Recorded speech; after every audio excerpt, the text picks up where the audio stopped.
Kia ora, welcome to the workshop. This video is intended to support and inspire those of you who wish to make things at home, ideally with mum and dad. It is, I hope, going to be one of a series. There are so many toys that we could start with, but because I don't know what tools you have, what equipment might be lying around the garage or the workshop, or indeed what materials, scraps of wood and metal and plastic, I've chosen to start with something relatively simple. Something that will leave you with a game to play with perhaps younger members of the family. That is noughts and crosses. I'm hoping that you have at least some kind of saw, a pencil and a ruler, and it would be helpful if you have a drill, some kind, battery or electric. Don't worry if you don't, I will show you alternatives. Superstars amongst you will have a tri-square, and megastars will even have a clamp, a vice or a workmate. That is some means of holding things still. A little sandpaper will make things nice. So the first thing to consider is, what have you got lying around the workshop, the garage? What bits of wood, ideally? It doesn't matter whether at this stage, whether it's thick or thin. Don't worry about that. Worry more about, is it a nice piece of wood? Is there the potential there for a nice bit of grain when we clean it up? Are you going to end up with something that's going to look lovely and feel lovely? Yes, you can use treated materials, but they're not as pretty, and they do have some nasty chemicals in them. We don't need to overplay that fear. If that's all you got, then that's what you've got to go with. You just might need to wash your hands at the end, and that's okay. Whether it's long or short, thick or thin, the wood for our board game needs to be square. Now remember, a square has equal sides, so be careful to measure the length and make the width the same.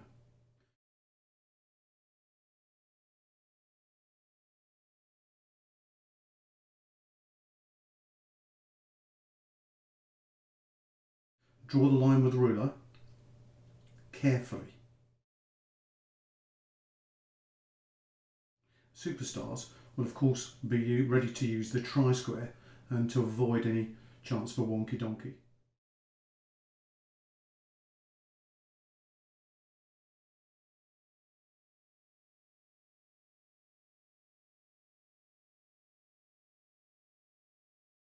On to sawing.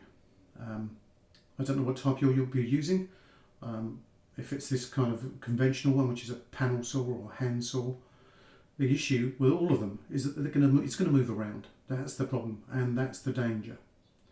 So what I'd like you to do, before you even worry about the saw and sawing, and that's the dramatic bit, is find some way of holding the workpiece still.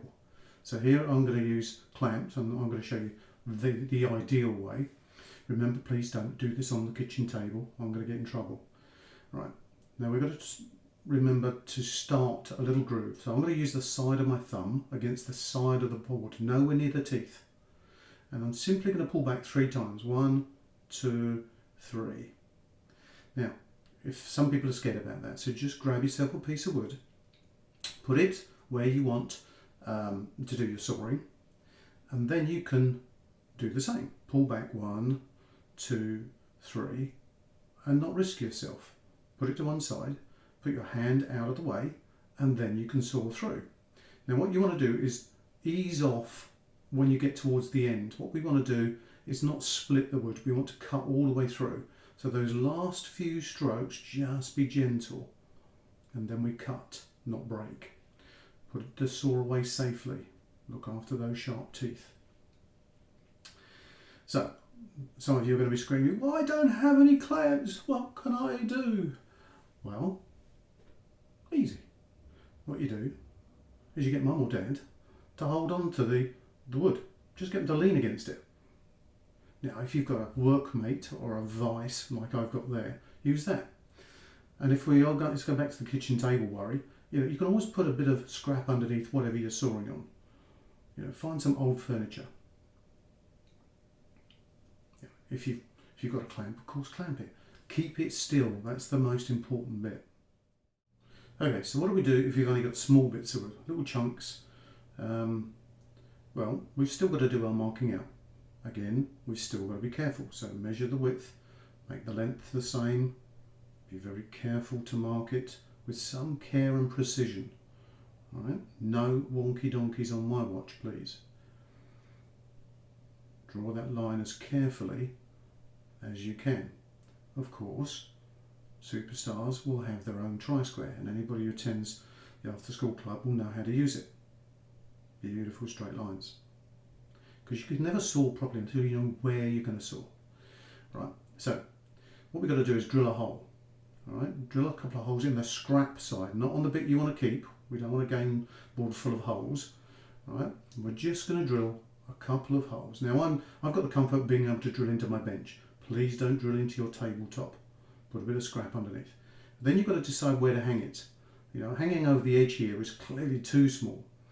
And that would be ideal, but you know, we're going to have to go now with fixing this down on the bench with a couple of screws. Oops, I forgot. We need screws in the screwdriver. Yep, okay, sorry.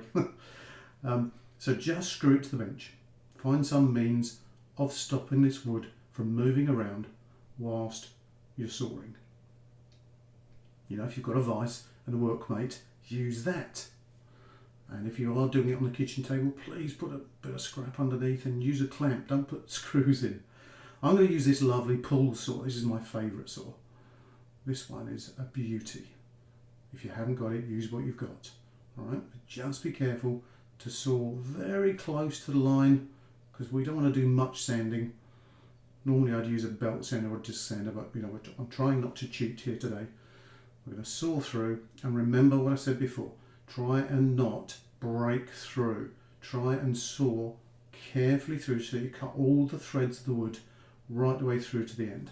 Now, I don't care about my workbench. It's an old bench, and I sometimes have to replace the top. You have to think about that. So this edge is a bit raggedy and a bit rough. So this is where the sandpaper comes in. We are going to clean up that edge. Now, a cork block is great. You can also wrap it around a piece of wood. It just helps hold the sandpaper. I'm going to start with the coarse one. We always start with something that's fairly rough. And I'm just going to clean up that edge. Well, here I'm showing, of course, that you can hold it by hand. What we're trying to do is just make that edge a little bit smoother. All right, start with the rough, or the coarse rather, and then you can go to the smooth. Of course, you may not have any sandpaper, in which case I don't know what to suggest. So, doing it by hand is an easy thing. Of course, if you can apply some kind of clamp or vise or workmate, whatever you've got, then it means, of course, that you can put that little bit of extra pressure, and it means then that the sanding will happen a bit faster. But persevere and you'll still get through anyway. Just might take a little bit longer. But during this funny period, we might have the time to do that. Anyway, once the sanding's all complete, we need to mark out. Now, what we need to do is divide our width, and indeed our length, into threes. So we need to think about our maths and see if we can divide it into equal thirds. All right? And once we've marked that out, we're going to draw ourselves a nice simple line. Ideally, we're going to take some care over this and take some time.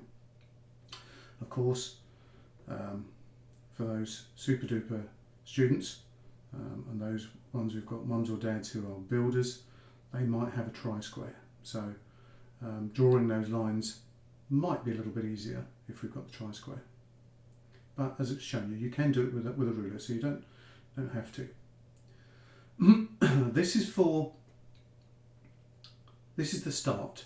So make sure those are carefully done. You can't quite see it on the camera, but the next stage is to draw lines through all of the diagonals. So what I mean by that is just draw a line across each of the squares that you can see. Just draw a neat, simple, thin line. Don't make it too heavy because you're going to have to rub all these off later anyway. All right, but draw the line as carefully between all the points that you can see that make up a square. Now, that's on one side and then turn around and do the other. Okay, so relatively straightforward, probably more difficult to explain than to do. I've made it a little bit harder by not using a darker pencil, I apologise. Something for me to learn for next time.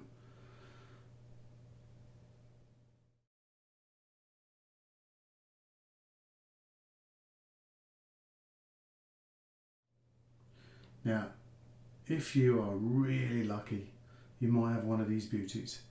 Right? This really speeds things up, but I'm not guessing that too many people are going to have those at home. If you do, yeah. Now, here's the thing I did forget to talk about, which is the bradawl. Bradawl is just like a sharp stick. Basically, you know, some people make them out of old screwdrivers and sharpen them up with a grinder. If you haven't got one, no worries. Get yourself a panel pin, some kind of small thin nail and a hammer, and at each point, at each intersection, the middle of those squares, I need you to just not shake the camera. That's funny.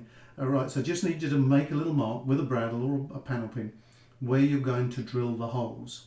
It just helps when you start drilling for the drill not to skid all over the wood. Okay, so what you're needing there is 9 holes, 9 points of where you're going to drill. If all that marking out seems a bit complicated, perhaps use a paper template, either using your computer or perhaps something simpler. All you're looking to do is glue it to the wood, just temporarily, so don't use too much because you'll end up having to, you know, sand this all off. Remember, at the end of the day, what we're trying to do is just get a nice even spacing for our 9 holes that we're going to drill. So remember to get your bradawl and mark those centres, or indeed if you haven't got the bradawl, then use your panel pin and hammer.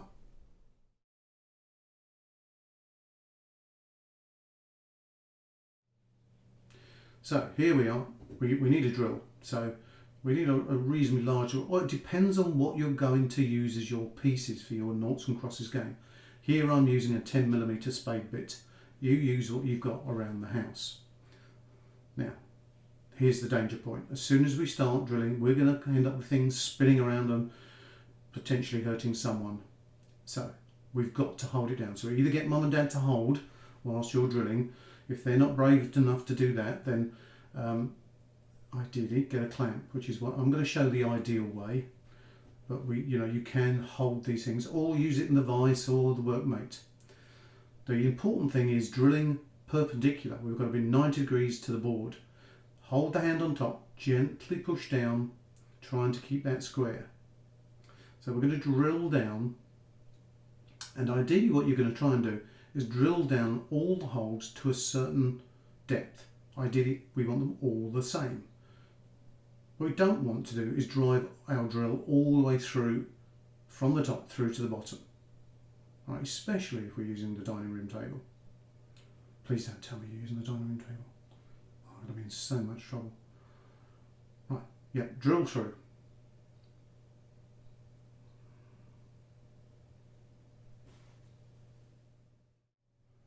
Then go ahead and just check, did I drill them all to the same depth? Easiest way, get a pencil. Push it into the bottom and see and mark it with the edge of your thumbnail. Right? Now that one looks a little bit low. That's okay, that's a little bit low. So these two I've got to revisit. So again, remember, clamp it down, hold it down, find some means of stopping it moving around. And then you can just do that a little bit more drilling that if you missed things. And that's okay. Happens to the best of us. It did just there. Of course, now those who really want to show off, you'll have a vernier caliper with some means of depth measuring. The chances of that happening are low. Please tell me if you do, because I'll put you in my super list of category A1 builders. Right. Next.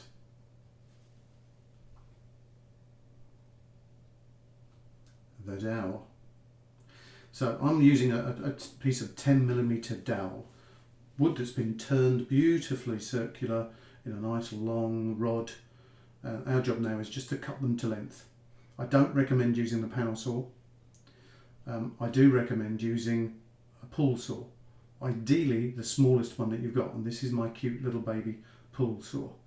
Of course you can and will use anything. The trouble with the big one is that it tends to jam up and things get ripped up and move around. Just decide how long you want to make them. I'm making them, I started off with 30, but I thought that was a bit too long, so I went to 20 millimeters long. You go with whatever it might be nice to have really long pieces. But the thing is, when you're sawing, not to have this thing moving around. Now that fits in there nicely. Yeah, beautiful. We've got a little bit tight, but we'll sort that out in a minute. Okay, so these are going to be my pieces for the noughts and crosses. So you're going to need to make 10 of these, 5 for the noughts, 5 for the crosses. So work through that, and I do say again, try and find some way of holding it still. We want that dowel not to be moving around.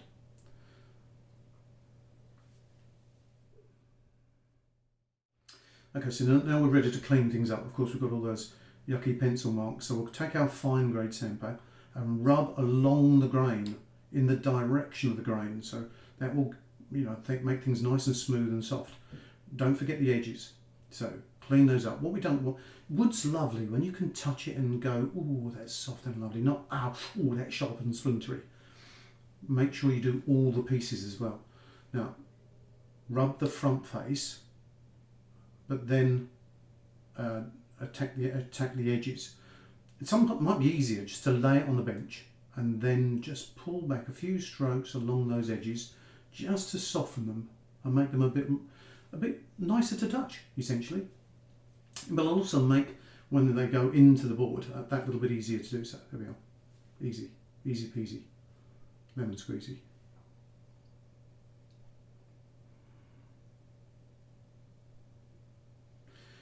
Now we've got to mark them out. Easiest way, if you've got a pen or a bit of paint maybe, just find some way to differentiate 5 from the other.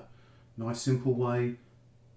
Make some black crosses. Here I'm making some red noughts. But do it your own way. There's going to be different ways of doing this. I don't know. Anyway, be creative. Hopefully it should look like that in the end. Ready to play the game, really. Now, the question is, of course, what do we do if we haven't got dowel? Okay, so we have to go back to marking out our board into thirds. So we do that like we did before. Marking it out carefully, no wonky donkeys. Being careful to create 9 squares.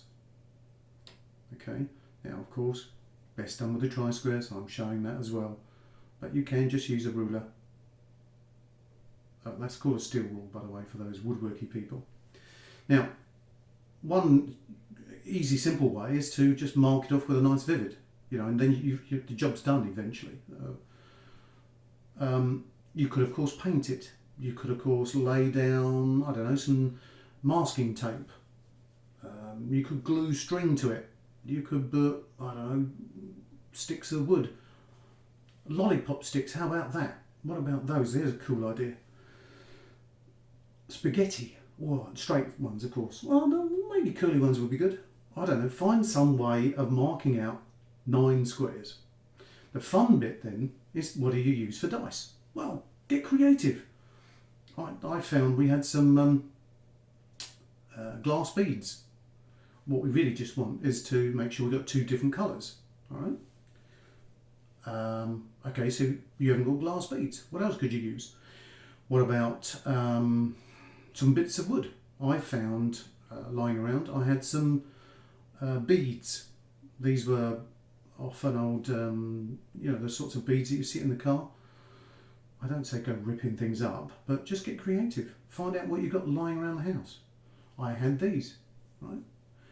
I reckon though, Most households surely have got some of these. This is primo, best idea. Biscuits, why not? And then, of course, if you win or lose, you get to eat the biscuits. Gotta be a cracking idea. That is if it's gluten-free, sugar, whatever. Right, okay, so what if you haven't got straight bits of wood? I haven't got any wood, Steve. Have you got a tree lying around? That's my suggestion. Why don't we go outside? I'm not saying cut down trees. I happen to have this log sitting out around the back. So I'm going to create the board by slicing through a thin slice of log. And in fact, if it was a nicer piece than this bit of pine, I'm sure it could look stunning in the middle. You know, nice if we've got something with a bit of grain. So be careful, try and find a way of holding it still. Particularly if you're going to speed things up as I do here. We're looking, I'm turning it gradually so that I keep a nice straight line and I end up with a flat surface. Do whatever you need to do, right? You've got your own techniques. Anyway, so that was hard work. So now that I've got my disc, I'm going to, of course, clean it up. Not easy with sandpaper, but find a way of holding it still. And, yep, rub, rub, rub. You can push a bit harder if you've got a clamp, a workbench, a vise, something, right? But if you haven't got sandpaper, or if you have and you really get bored like I did, you can go to a sander. Not when you've got a camera sitting on the workbench though. Bad idea, Steve. Remember that for next time. Okay, so yeah, cheat a little. That'll make things smoother, quicker. If you've got a chance to add some something to make the grain come out, then do that. A little bit of oil, olive oil, whatever you've got lying around. You know, those woodworkies, they'll have their own flavours. But again, you're back to making, or dividing rather, the disc into 9 equal sectors. Right? Fancy word. You need to just draw yourself the traditional noughts and crosses across the middle.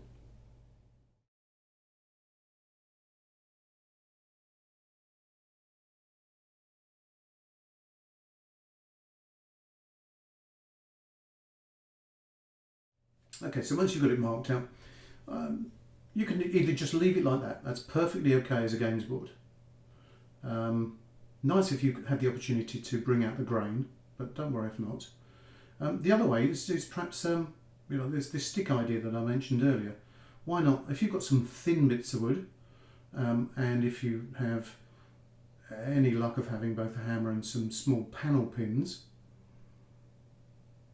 then you can create that lovely games area by just... Then you can create the games area by creating this grid from something slightly more solid.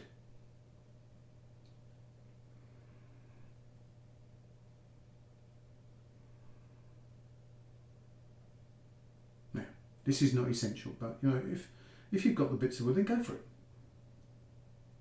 Don't mess about though, get on with it. Now, take your time over this. This is where fingers get banged, you know, when we have bruises. I might show you another video at some stage of how to avoid banging fingers. Maybe there's a, yeah, there might be. This is a bit tricky, isn't it, when you're holding small nails, but we'll come back to that. Clearly I need to think before I speak, Stephen. Anyway, so we've got a games board. Right, so inspired by this idea of doing it rustically, why don't we just use a branch, you know, a thinner branch to make our individual pieces. Now the tricky bit is holding them, again, you know, holding onto round bits or even odd branches which are not very uniform. It's sometimes a bit tricky holding them. If you can't, again, get mum or dad to hold the branch, put it in the vise. Again, I'm using my favourite pull saw. Japanese pull saw. These are brilliant for doing this kind of job. And try and cut a thin disc. You can use chunkier ones, but yeah, what we're looking for again is 10 pieces. We want 10, 5 for the noughts and 5 for the crosses. Now, you know, ideally what you would have thought about is my piece big enough to go in the size? So, you know, some pre-planning might be helpful here. I'm certainly not suggesting you go down ripping the forest, but what you're looking for is you're looking for 5 pieces that represent the noughts, and then try and find out a different branch that you can use for the crosses. So again, make up 5 slices, and you know, if we've got something nice and hard, we should end up with quite a unique rustic approach to noughts and crosses, and I hope you have fun trying out the game. This is the one that I've done in the past. This is a bit more sophisticated, certainly not time to go through this, but you know, there are loads of different ways of making the noughts and the crosses, but they might require different machinery and ones perhaps you haven't got at home. So that's again for another time maybe. Either way, I hope you've had fun, and yeah, let me know what we should make next. But anyway, stay home, have fun, be safe.